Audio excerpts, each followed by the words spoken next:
They're ready anytime and any place. When terrorists attacked the U.S. consulate in Libya, a special team of Marines were the first to respond. They're called the Fleet Anti-Terrorism Security Team, or FAST Marines, and many of them have ties right here to the east. This is a story you will only see here on 9. Our KRISTEN Hunter joins us live in the studio right now with more. KRISTEN. Amanda and Jeff, they pride themselves on speed, surprise, and action. In this 9 on Your Side exclusive, we're giving you an inside look at what it takes to be a fast Marine. It may look like a scene straight out of the movies, but this is real life. Initial success or total failure, there's really no place for failure here. Place the vehicle in park. They're only in their second day of training at the Naval Security Group activity in Chesapeake, Virginia, but these young Marines are ready. This is as real as we can possibly get. They'll be here for nearly 4 weeks and will go through a series of simulations designed to prepare them to defend U.S. Navy, Marine Corps, and other government assets from terrorist attacks. We've got uniforms for workers. We've got identification cards for certain people. We've got entry authorization lists. We've got scenarios where vehicles will blow up, so we actually have some noise-producing items that will simulate an IED. 8 fast platoons made up of 50 men are stationed overseas at all times. Several of those platoons were called in to protect the U.S. Embassy in Tripoli after an attack on the U.S. consulate in Libya killed the U.S. ambassador and 3 other Americans. The enemy knows that the most dangerous place to be is in front of a Marine with a rifle. So we put a lot of Marines on post with their gear and their rifles, and that deters the majority of the people that actually want to attack the compound. In this simulation, Marines guard what is supposed to be an embassy building. Vehicle at emergency brake. They learn to search and check any cars that try to make their way through. But then they're thrown a curveball. Fellow Marines show up acting like angry rioters. Marines defending the structure are subject to rocks and pepper spray. And we have to be right 24/7. Regardless of what's going on, rain, sleet, or snow, we have to be ready and we have to be able to respond at a moment's notice. The enemy, they have to be right once when they want to be right. So they're going to attack us whenever they're ready. When attackers are looking them straight in the face, these guys learn how and when to pull the trigger.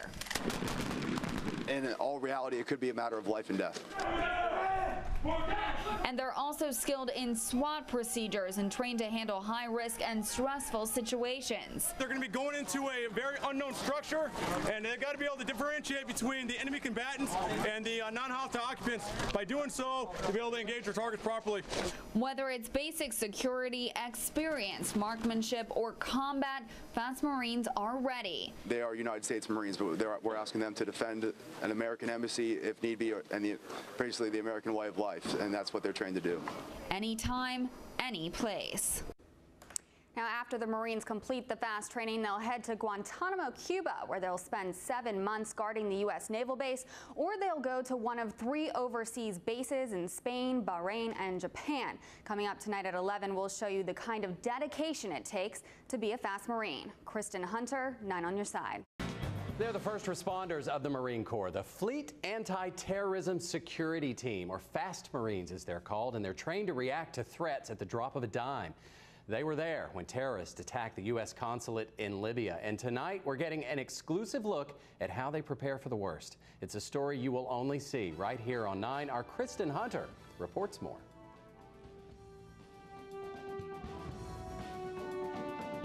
I traveled to Chesapeake, Virginia, where a group of fast Marines just started a grueling month-long training course. Many of them are based at Camp Lejeune. Over the next 4 weeks, they'll learn basic security, marksmanship, and combat skills. So who are the people behind all the gear? Take a look.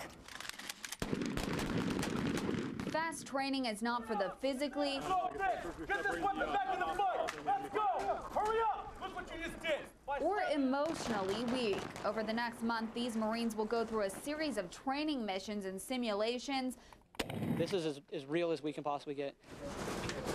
Designed to prepare for attacks against U.S. Navy, Marine Corps, and other government facilities. All right, 2 men, let's do it! In all reality, it could be a matter of life and death.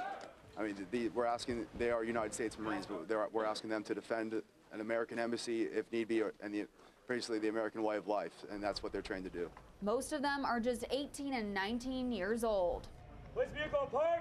they need to be decision makers. They can't just do what they're told anymore like they're told in boot camp. We train them here to be able to go ahead and think for themselves, pass out the pertinent information that is needed for their leadership to make those calls of when deadly force is actually authorized. And these guys didn't wind up here by accident. They all had to sign up for an additional 5th year of service to get a spot on the team. The self-discipline has to be there 24/7. We have to be right 24/7. Regardless of what's going on, rain, sleet, or snow, we have to be ready and we have to be able to respond at a moment's notice. The enemy, they have to be right once when they want to be right. So they're going to attack us whenever they're ready. The companies are taken from the infantry, which is still off limits to women, so all fast Marines are men. Among some of their biggest missions, the embassy bombings in Kenya in 1998 and the attack on the USS Cole in Yemen in 2000. 8 fast platoons made up of 50 men are stationed overseas at any given time. Several of those platoons were called in to protect the U.S. Embassy in Tripoli after an attack on the U.S. consulate in Libya killed the U.S. ambassador and 3 other Americans in September. If you'd like to know more about these fast Marines, head on over to our website, WNCT.com. KRISTEN Hunter, 9 on your side.